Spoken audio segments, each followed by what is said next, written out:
Bonjour à tous, très heureux de vous retrouver pour ce nouveau live proposé par Pharmacy Lounge. N'hésitez pas à vous inscrire sur la plateforme si vous êtes pharmacien, c'est gratuit, confidentiel et sécurisé. Nous allons aujourd'hui parler du pharmacien comme acteur reconnu et indispensable de premier recours en France. Et c'est avec Jean-Michel Morzowski qui va nous accompagner pour nous faire partager son expérience sur le sujet. Bonjour Jean-Michel. Bonjour Romain. Et je constate que tu as fait beaucoup d'efforts pour le nom, Mrozowski, donc Jean-Michel Mrozowski. Je suis charmé d'être en votre compagnie. Je vous appellerai Jean-Michel du coup pour la fin de l'interview, ça sera plus Pas de simple. problème. Enfin, on est avec Aurélie Pasquier, notre responsable communication à Pharmacy Lounge, qui nous accompagnera également pour ce live, pour relayer toutes vos questions que vous allez pouvoir nous poser via le chat. Bonjour Aurélie.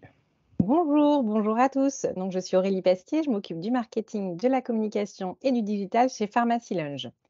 Si vous souhaitez gagner du temps dans votre quotidien, protéger la sécurité de vos données et celle de vos patients, si vous êtes sensible à l'infodémie et aux informations non référencées qui circulent sur les réseaux sociaux généralistes, sachez que Pharmacy Lounge est le réseau social professionnel 100% sécurisé et éthique pour vous, les acteurs de la pharmacie. Nous sommes membres de la French Tech et Pharmacy Lounge regroupe déjà plus de 1500 abonnés pharmaciens et plus de 30 partenaires experts de la pharmacie. Vous pouvez nous retrouver sur tous les navigateurs Internet et sur votre smartphone en téléchargeant l'application.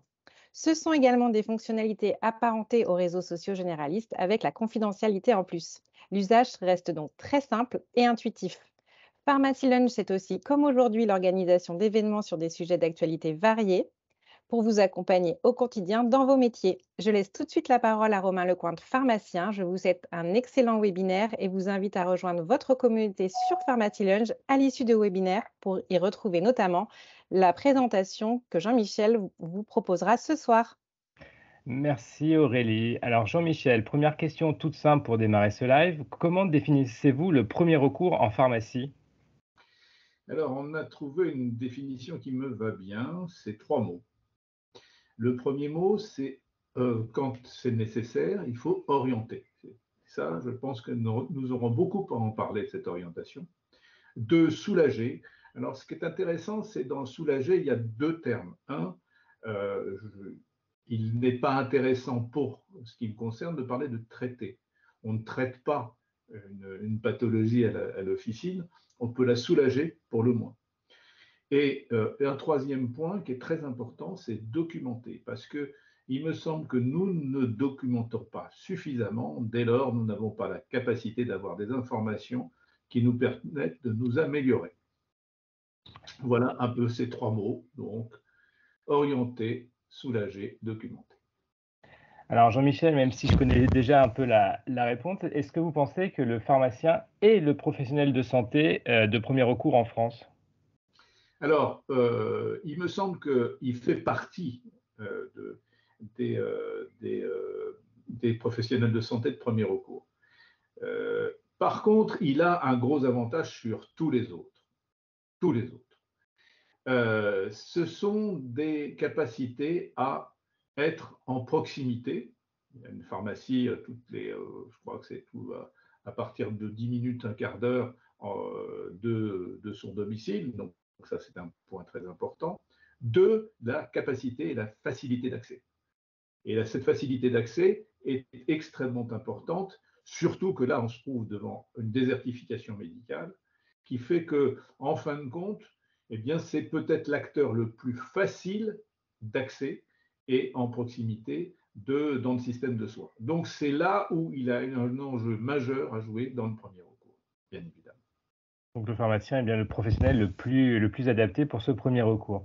Est-ce que vous pouvez nous parler un peu des états généraux du premier recours, un sujet que vous connaissez bien? Alors, effectivement, c'est le nom de l'association. Et cette association, elle a été montée avec des pharmaciens, des jeunes pharmaciens, parce qu'il était très important, très très important, que, en fin de compte, nous démontrions notre place dans le premier recours. Mais cette association, elle est ouverte à tous, et surtout à tous les professionnels de santé. Et je parlerai bien évidemment des médecins, c'est évident, mais il y a plein de professionnels de santé qui arrivent et qui ont une importance majeure dans notre système. Moi, je pense aux sages-femmes, je pense aux orthophonistes, et qu'on oublie souvent. Et il y a à ce travail fondateur de rassemblement, de pluriprofessionnalité, qui me semble absolument essentiel, où le pharmacien peut jouer un peu plus que les autres ce rôle de relation entre les différents professionnels, à tel titre, c'est que souvent dans les CPTS, eh bien, ce sont les pharmaciens qui sont moteurs. Vous avez cité plusieurs fois l'association, vous pouvez nous en dire un petit peu plus? Alors, c'est une association que nous avons créée, qui est toute jeune, qui date de 2022, et qui a été créée avec, pour président, il faut un président, donc je le suis, mais il y a la nouvelle génération, et je tiens absolument, bon, moi je ne peux plus être catégorisé de nouvelle génération, mais dans le bureau, nous avons des jeunes pharmaciens, des pharmaciens qui souvent ont eu une expérience à la nef, et une expérience où ils ont pu faire des choses intéressantes. Il nous semblait très important de pouvoir leur donner un tremplin pour qu'ils puissent discuter, apporter ce qu'ils avaient mis en place dans le cadre de la nef ou de leur responsabilité. Et je pense que ça, c'est très important. Il faut créer de nouvelles expertises. Je vois qu'Aurélie, on a des questions sur le chat. Oui, tout à fait, Jean-Michel. 2 questions pour vous. Vous nous proposez de documenter nos actions de premier recours, comme vous l'avez dit tout à l'heure, mais on ne va pas tout documenter. Comment faire le choix de cette documentation? Bah, c'est tout ce qui permet, en fin de compte, si j'ai un problème quelconque, une personne a un problème avec une ordonnance, donc je dois joindre le médecin. Et comment je vais documenter cette relation avec le médecin? D'abord, ça va m'apporter énormément d'informations sur ce qu'apporte véritablement, quelles sont ces questions, quelle est cette difficulté à avoir, dans lequel je suis en relation, quoi. J'ai un problème, il faut que je trouve une solution et j'essaie de le trouver avec le médecin. Et d'autre part, c'est très important de documenter ce qui a été fait, d'abord pour que tout le monde dans l'officine le sache. Donc déjà, c'est un travail communautaire, et que quand la personne revient, eh même si la personne qui a pris sa plainte ou son problème dans un premier temps n'est pas là, bah, elle peut être quand même informée de la solution qui a été trouvée avec le médecin. Puis d'autre part, si je vois que c'est des problèmes qui sont fréquents, eh bien, je peux en déterminer aussi l'importance. Et souvent, on va s'apercevoir que des problèmes qui semblent évidents ne sont pas si évidents que ça, et qu'on peut réellement trouver des solutions et faire qu'on obtienne une pratique. Donc, effectivement, il ne faut pas tout noter, bien évidemment, il y a un ordonnancier pour ça. Mais par contre, tout ce qui pose problème, qui est relativement récurrent, ou qui peut être, dont la solution qui a été mise en œuvre ou la non-solution qui a été mise en œuvre, il ne faut pas oublier aussi qu'il va y avoir une judiciarisation de ce que nous allons mettre en œuvre. Donc dès lors, de dire simplement que j'ai parlé de ça à telle personne et il n'a pas voulu me répondre, c'est important, parce que c'est dire que je vais avoir une opposabilité, et l'opposabilité judiciairement, ça peut être important de dire, oui, mais moi j'ai été au courant, voilà voilà l'action que j'ai mis en place, et voilà ce qu'elle a donné. Bon, au moins je peux dire que, par exemple, dans les violences conjugales ou les violences faites à des enfants, si je veux voir l'enfant, que je ne peux pas voir l'enfant, je dis que j'ai posé la question et que la mère n'a pas souhaité que je voie l'enfant. Donc, au moins, je peux dire la date, l'heure, la question qui a été posée et la réponse qui a été donnée. Par exemple, là, ça me semble des choses importantes. Donc, tout ce qui est récurrent, tout ce qui pose problème, eh bien, me semble nécessaire d'être documenté.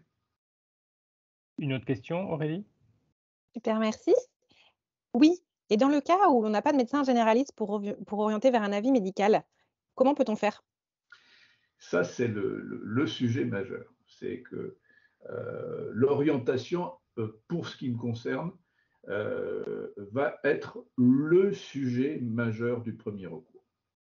Nous sommes face à une désertification médicale, à un temps médical qui est de plus en plus contraint, qui est en tension, et on voit bien que, j'ai une anecdote toute simple, c'est une amie pharmacienne qui me dit, j'ai quelqu'un qui vient à l'officine et elle a quelque chose, une affection dermatologique qui n'est pas belle. Bon, on va reboucler sur la documentation. Qu'est-ce que je fais? Qu'est-ce que je fais? Le médecin lui a dit, il faut aller voir un dermatologue. Or, dans son territoire de santé, le dermatologue, il n'y en a pas beaucoup. Et d'autre part, c'est un rendez-vous à 6 mois. Donc, 6 mois, ça peut évoluer de façon importante. Bon, qu'est-ce qu'on peut faire pour ça? Eh bien, je pense qu'il faut arrêter que ça glisse. C'est-à-dire qu'en fin de compte, chacun s'envoie la patate chaude. Et donc, simplement, prendre une photo. Prendre une photo, simplement. Et prendre la photo et pouvoir avoir un élément qui permette de dire, voilà, à telle heure, j'ai vu telle personne, j'ai fait cette photo, voilà ce qu'on peut mettre en œuvre, et ne serait-ce que faire des photos d'une affection dermatologique. Et ce qui serait très important, c'est que le pharmacien sache faire des photos. C'est-à-dire qu'on ne fait pas une photo n'importe comment. Pour pouvoir la mettre, par exemple, sur un site ou un site qui répertoire de dermatologues qui pourront derrière faire quelque chose et dire voilà, bon, c'est une verrue séborrhée, pas grave, mais ça peut être autre chose, surtout si ça s'aggrave, et de pouvoir avoir un élément qui soit vraiment congruent et qui puisse permettre de faire quelque chose. Voilà à peu près. Alors, je ne sais pas si j'ai répondu à la question, mais bon, je pense que c'est ça. Il faut vraiment que le pharmacien devienne un acteur qui ait ce sens de la nécessité d'orientation et de savoir faire une orientation, parce qu'il a des critères d'orientation qui lui permettent de faire, et qui devienne un observateur. Du coup, Jean-Michel, je rebondis sur ce que vous venez de dire et pour que le pharmacien devienne un acteur, comment concrètement il doit se positionner pour, comme vous l'avez dit aussi, ça glisse et que les choses puissent évoluer mais dans le bon sens, dans la prise en charge du premier recours? Alors, il faut cranter d'une certaine façon. C'est ce que j'ai essayé d'expliquer tout de suite. C'est-à-dire qu'en fin de compte, il faut savoir mettre le curseur où il est important de le mettre. C'est-à-dire que envoyer et orienter trop fréquemment pour des choses qui n'ont pas nécessité de l'être fait, c'est emboliser le système de soins. Dans un autre sens, si je suis trop laxiste dans mon curseur d'orientation, eh bien à ce moment-là, je risque d'entraîner des pertes de chance. Donc, ce qui me semble absolument essentiel, c'est qu'il faut déterminer les critères qui sont fondamentalement les critères d'observation. Je vous donne un exemple qui pourra vous éclairer par rapport à ça, qui est d'ailleurs l'exemple qui a été pris et qui est au début de la thèse de Valentin Legrand, sur lequel j'ai participé, qui est dans le cadre d'une démarche thérapeutique. C'est-à-dire qu'une personne arrive dans l'officine en boitillant et on voit que chaque fois qu'il boitille, ça lui fait mal. On voit bien qu'il y a un rictus. Mais il faut regarder pour voir qu'il y a un rictus quand la personne rentre dans l'officine. Et donc, elle a du mal à se déplacer. Et pourtant, il y a une incohérence parce qu'elle a 35 ans, 35, 40 ans. Donc, et elle arrive au comptoir, elle demande un pansement pour une ampoule. Donc, vous voyez bien que là, l'observation permet de déterminer une incohérence, que cette incohérence permet de dire, ah ouais, mais ça, là, le curseur, je pense qu'il y a une orientation à faire. Et donc, il y a eu, la personne s'est déchaussée et on a vu qu'en fin de compte, l'ampoule prenait tout le pied. Donc, il y avait une infection, c'est-à-dire que l'ampoule était devenue purulente. Donc, dès lors, vous voyez bien que la simple fait de l'observation va faire que je vais pouvoir orienter de façon argumentée. Et dans toute cette prise en charge, je suppose que la formation est importante. Et Jean-Michel, est-ce qu'il existe des supports qui vont aider le pharmacien à faire bouger ce curseur au plus fin pour, faciliter son interrogatoire et donc pour prendre la bonne décision? Alors, à mon avis, pour le moment, bien sûr, il y a tous les protocoles. Il y a une différence entre les protocoles, d'ailleurs, et l'observation. Je pense que le premier acte, c'est d'apprendre à observer. Et ce n'est pas des observations très compliquées. Ce qui fait la différence, par exemple, entre euh, l'action hospitalière et puis une action de ville, c'est que d'abord, le patient est pas captif, alors qu'il est un peu captif à l'hôpital, puisqu'il est dans sa chambre à l'hôpital, et donc c'est de la pharmacie clinique. La pharmacie clinique, c'est donc la pharmacie au lit du malade. Mais je n'ai rarement vu des lits arriver dans une officine. Mais enfin, c'est juste pour, pour le joke. Mais là, il faut faire une observation qui soit en relation avec les outils qu'on a à disposition. Et nos outils sont assez légers, c'est-à-dire qu'à l'officine, derrière un comptoir, on a nos oreilles et nos yeux. Et dès lors, c'est là où il faut trouver les critères qui tiennent la route. Donc, des formations, oui, mais je crois qu'il serait très intéressant. Moi, je suis tout à fait prêt à mettre en place des formations, mais ce qui sera très intéressant, c'est de lire les Sherlock Holmes, déjà. Conan Doyle apporte toute cette réflexion autour de ce que je peux voir. Et cher Romain, vous êtes aussi dans un phénomène qui est très intéressant. Vous me dites, j'ai du mal avec votre nom. D'accord, mais vous faites une représentation de mon nom. Et c'est en faisant cette représentation que vous êtes. Alors, c'est normal, moi aussi, hein, tout le monde le fait. On est dans des biais connectifs. Donc, on fonctionne sur des biais connectifs. Si on se représente les choses avant de les observer, eh bien, on est dans des biais cognitifs. Alors, ça ne répond pas à votre question sur la formation, mais bon, vous ne m'en voudrez pas trop, quoi. Non, Jean-Michel, vous inquiétez pas. Vous avez bien précisé que le pharmacien doit devenir, on va dire, un inspecteur observateur. Quels conseils vous pourriez donner aux pharmaciens qui veulent acquérir ces compétences pour pouvoir s'investir encore plus dans cette nouvelle approche? Eh bien, je pense il y a un mot qui est absolument essentiel, c'est l'intérêt que je porte à l'autre.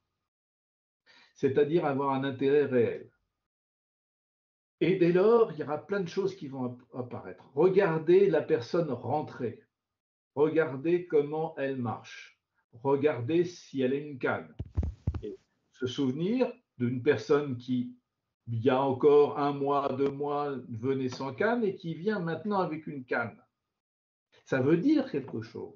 Ça veut dire que si c'est une personne âgée, ça veut dire que peut-être elle ne se sent plus tout à fait en confiance dans sa marche. Donc elle va prendre une canne. Ça veut dire que peut-être qu'elle est tombée.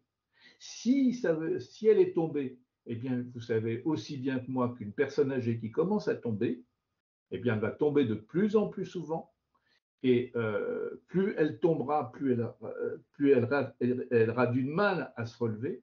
Et d'ailleurs, ne serait-ce que d'apprendre aux gens à pouvoir se relever est absolument essentiel, puisque un des critères de perte de chance majeure dans ce cadre-là, c'est bien évidemment de rester au sol plus d'une heure. D'autre part, ces personnes qui ne se déplacent plus, qui n'ont plus d'activité physique minimum, vont perdre bien évidemment des capacités à se déplacer, sont de plus en plus handicapés, vont avoir des pertes de poids dont on sait qu'elles ont des conséquences majeures. Donc vous voyez que sur une toute petite observation, eh bien, on peut en découler plein d'éléments qui sont extrêmement utiles pour le patient. Parce que là, peut-être que, et nous savons tous que la vrille de la dépendance commence par des petits événements. qui peu à peu vont entraîner des phénomènes majeurs.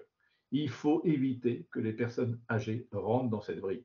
Dès lors, si on peut, sur ce qu'on peut considérer comme des tout petits points d'observation dont on peut passer, sur lesquels on peut passer à côté, eh bien, il me semble que là, c'est vraiment ce sujet-là, c'est-à-dire être très attentif à des signaux faibles, qui, en fin de compte, sont des signaux d'alerte.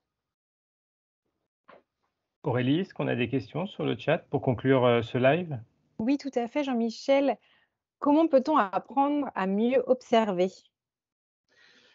Je pense que là, c'est de nouveau, je me répéterai un peu, c'est de nouveau lire Sherlock Holmes. C'est de nouveau avoir cette sensibilité vers l'autre. Alors, vous allez me dire, c'est un peu philosophique, mais quand on a cette impression de se dire, je vais m'intéresser à Romain, je vais m'intéresser à Aurélie, j'ai appris plein de choses depuis que je vous vois. Je vois que vous souriez, c'est très important. Je vois que de temps en temps, Romain me dit, tiens, ben, ce qu'il dit n'est pas si idiot que ça m'intéresse, qu'il y a quelque chose qui est de cet ordre-là. Voilà. Donc, s'intéresser à l'autre, c'est rechercher ce qui fait que, en fin de compte, je suis dans une certaine candeur dans ma relation avec l'autre. Candeur, ça veut dire que j'essaie de ne pas participer de représentation. Ah, cette personne est grosse. Ah oui, c'est qu'elle ne fait pas attention. Non, c'est pas.